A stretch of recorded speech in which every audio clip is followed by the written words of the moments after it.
Oiê, bom dia, nono ano, bom dia! Na aula passada, nós falamos sobre dramaturgia, lembram? Farei uma breve recapitulação, porque eu sei que vocês não se lembram mais do que é dramaturgia. A dramaturgia é uma técnica de escrever peças teatrais. Na história do teatro, os escritos de Aristóteles, 322 a.C., lá na Grécia Antiga, influenciaram a realização e o formato das tragédias e comédias. Tragédia é um termo dentro da dramaturgia, ok? Esses dois gêneros teatrais, muito difundidos, são responsáveis pelo desenvolvimento do teatro aqui no Ocidente. O Renascimento cultural foi responsável para o crescimento e também o aparecimento da dramaturgia, assim, uma dramaturgia mais elaborada, mais robusta, com adesão de muitos artistas. A forma como a dramaturgia cresceu, com certeza tem relação com o renascimento cultural. Vocês ainda vão estudar sobre isso, com certeza. E ainda recapitulando, na segunda metade do século XX, em torno dos anos 1960 e 1970, grupos de teatro organizaram-se procurando um novo entendimento teatral e, consequentemente, repensaram a função do diretor teatral, alterando a noção da dramaturgia. Inovações tecnológicas foram associadas, possibilitando a ressignificação, do tempo, do espaço e da trama. Diversos grupos surgiram com novas propostas do processo de criação, como o teatro campesino, o living, o São Francisco. E esses grupos influenciaram diversos movimentos teatrais no mundo todo. Isso acabou chegando aqui no Brasil, como é de se esperar. E para finalizar essa revisão, estamos na revisão ainda, é importante ressaltar que durante a história do teatro, todos os avanços tecnológicos influenciaram os resultados das encenações. Por exemplo, desde o surgimento da luz elétrica até as sofisticadas mesas de iluminação, equipamentos cenográficos, aparelhos sonoros, projeção de imagens, aparelhos eletrônicos e intercomunicação e até mesmo as novas conexões via internet têm ampliado e inovado as possibilidades da linguagem teatral e, consequentemente, a dramaturgia. Então, para ficar claro, a dramaturgia não fica restrita apenas a escrever dramas no sentido tradicional, mas ela se articula com o objetivo de reunir todas as novas demandas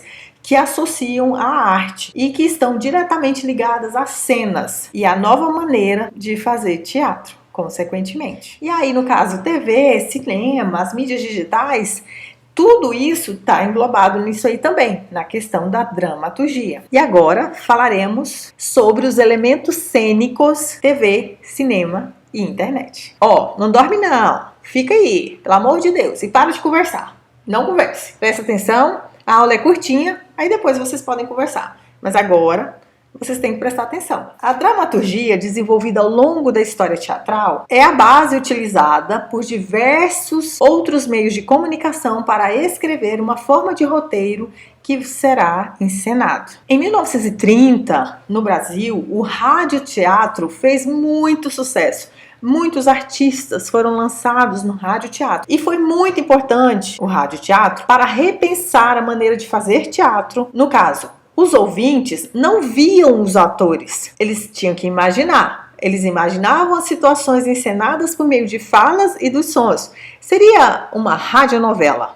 Aí você pode imaginar. Então, as apresentações não eram gravadas, elas aconteciam ao vivo durante as transmissões radiofônicas e tudo era realizado simultaneamente, então exigia demais dos atores, de quem estivesse ali contracenando para produzir os sons, para que quem estivesse em casa conseguisse pegar. Com o surgimento da televisão, o radioteatro foi adaptado para a linguagem da TV. E agora, obviamente, com imagens. E em 1956, a TV Tupi criou o programa Grande Teatro, adaptando textos de teatro para a TV, pela primeira vez estabelecendo um diálogo entre teatro e a televisão. Enquanto no teatro o espectador assiste tudo o que acontece ao vivo e direciona o seu olhar para o que tiver mais interesse, na televisão o olhar do do espectador, agora no caso do telespectador, é direcionado pela câmera. Como assim? Vocês já notaram que quando o diretor quer mostrar algo, ele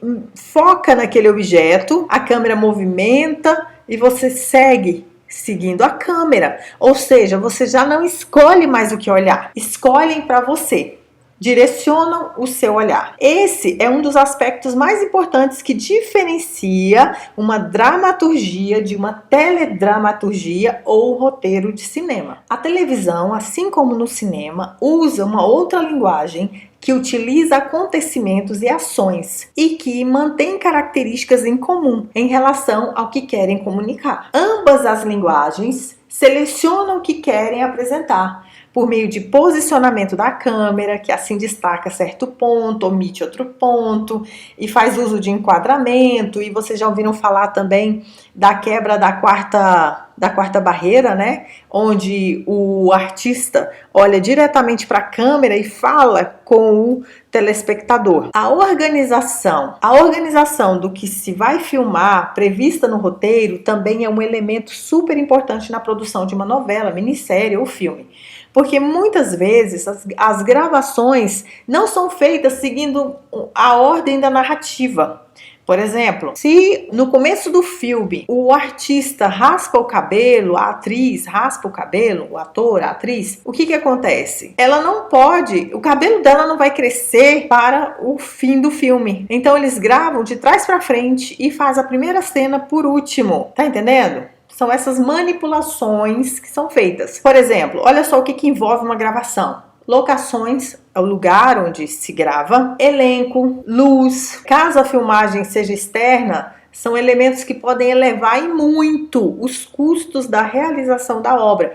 Por isso, torna-se necessário uma programação bem detalhada. Outro aspecto importante nas duas linguagens é a possibilidade de gravação, o que elimina os erros que aconteceram durante o registro, assegurando um resultado maravilhoso, o resultado que se pretende.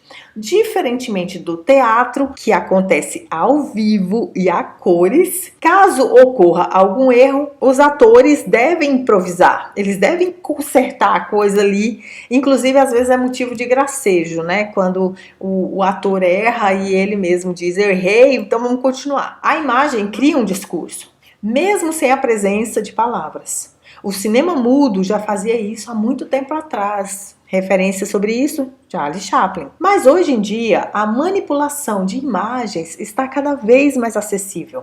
Atualmente, o universo do audiovisual, antes dominado pela televisão e pelo cinema, tem entrado em casa pelos computadores e muitos jovens, vocês têm produzido imagens por meio de softwares. Cada vez mais tem se tornado fácil fazer registros audiovisuais e editá-los com qualidade sonora e boa definição de imagens. Quanto mais organizada e bem editada a imagem criada, mais se fortalece o sentido e o objetivo do que se quer expressar, aumentando a possibilidade de muitas pessoas assistirem. A prova disso é o próprio YouTube, né?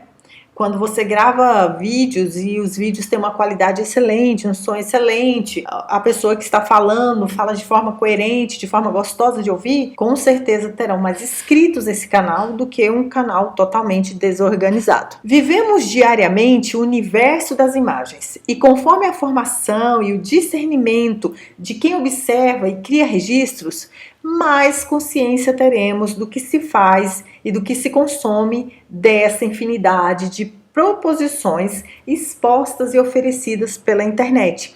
Torna-se cada vez mais necessário diferenciar as imagens de efeito e o que estão comunicando por meio delas, para que tenhamos uma interpretação coerente com o mundo que queremos viver e compartilhar. Então essa foi a aula de hoje e vocês agora farão um exercício.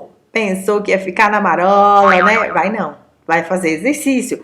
Vocês responderão 3 perguntinhas que está no livro de vocês. Qual peça de teatro você já leu ou assistiu? Quais são os dramaturgos que você conhece? Qual enredo de telenovela você se recorda de ter assistido? Aí você pode falar, nenhum, nada, não. Se não tiver visto nenhum, não tiver assistido nenhum, Você vai pesquisar e você vai achar uma peça de teatro para colocar aí. Você vai citar algum dramaturgo e você vai falar de algum enredo de novela, certinho? E nós nos vemos então na semana que vem. Fiquem bem e até daqui a pouco eu tô na escola. Até mais, gente!